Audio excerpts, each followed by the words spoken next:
हसन रजा हमारे साथ मौजूद है। हसन, जिस तरह दिल ने बताया कि 2 मौके दिए जाएंगे, तो इमरान खान के पास क्या ऑप्शंस होंगे इस केस को फेस करने के हवाले से?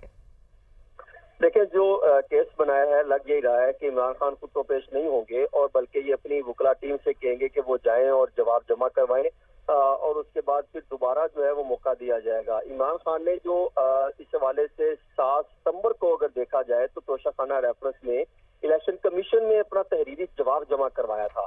उस जवाब में उन्होंने ये बात कुछ तस्लीम किया था कि 1 अगस्त 2018 से 31 दिसंबर 2021 के दौरान उन्हें और उनकी अहलिया को 58 जो है वो तहफ़ दिए गए हैं, और ये तहफ़ ज्यादातर फूलों के गुलदान, मेजपोश, आराइशी सामान, कालीन, पटरे, परफ्यूम, तस्बीह, खताती, फ्रेम और पेन होल्डर जो है उस पर मुश्तमिल है। और अलबत्ता इनमें घड़ी, कलम, कफलिंग्स, अंगूठियां, ब्रेसलेट्स, लॉकेट्स वगैरह भी शामिल थे।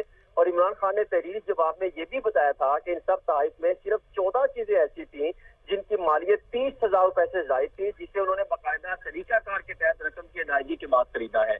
और उन्होंने अपने जवाब में ये इतराफ किया था कि बतौर वजीर आजम अपने दौर में 4 तहफ़ फरोख्त किए थे और 2 करोड़ 16 लाख रुपए की अदायगी के बाद सरकारी खजाने से हासिल करदा तहफ़ की फरोख्त की जो है वो तकरीबन लगभग 5 करोड़ 80 लाख रुपए उन्होंने हासिल किए थे। और इन तहफ़ में उन्होंने जो जवाब में लिखा था कि एक घड़ी, कफलिंग्स और एक कलम और एक अंगूठी शामिल थी, जबकि दीगर तहफ़ में 4 रोलेक्स घड़ियां शामिल थी। और यही 4 रोलेक्स घड़ियां हैं जो नैब के जो नोटिफिकेशन है, जो उन्होंने तल्फी का नोटिस जारी किया है, उसमें बाकायदा मेंशन किया गया है कि ये रोलेक्स घड़ियों के हवाले से हमने आपकी इन्वेस्टिगेशन करनी है। दूसरा, अगर देखा जाए तो हुकूमत ने जो आने के बाद फिर तहकीकात की, उस वक्त के फेडरल सेक्रेटरी कैबिनेट, वही फेडरल सेक्रेटरी कैबिनेट थे, उनके सरबराही में टीमें बनाई, सारा कुछ तहकीकात की। ऐसे ही टीम से बनाएंगे। बहुत शुक्रिया हसन रजा और अदील बड़ाइश, दोनों हमारे साथ मौजूद है, हमें तमाम सूरत हाल से आगाह कर रहे थे।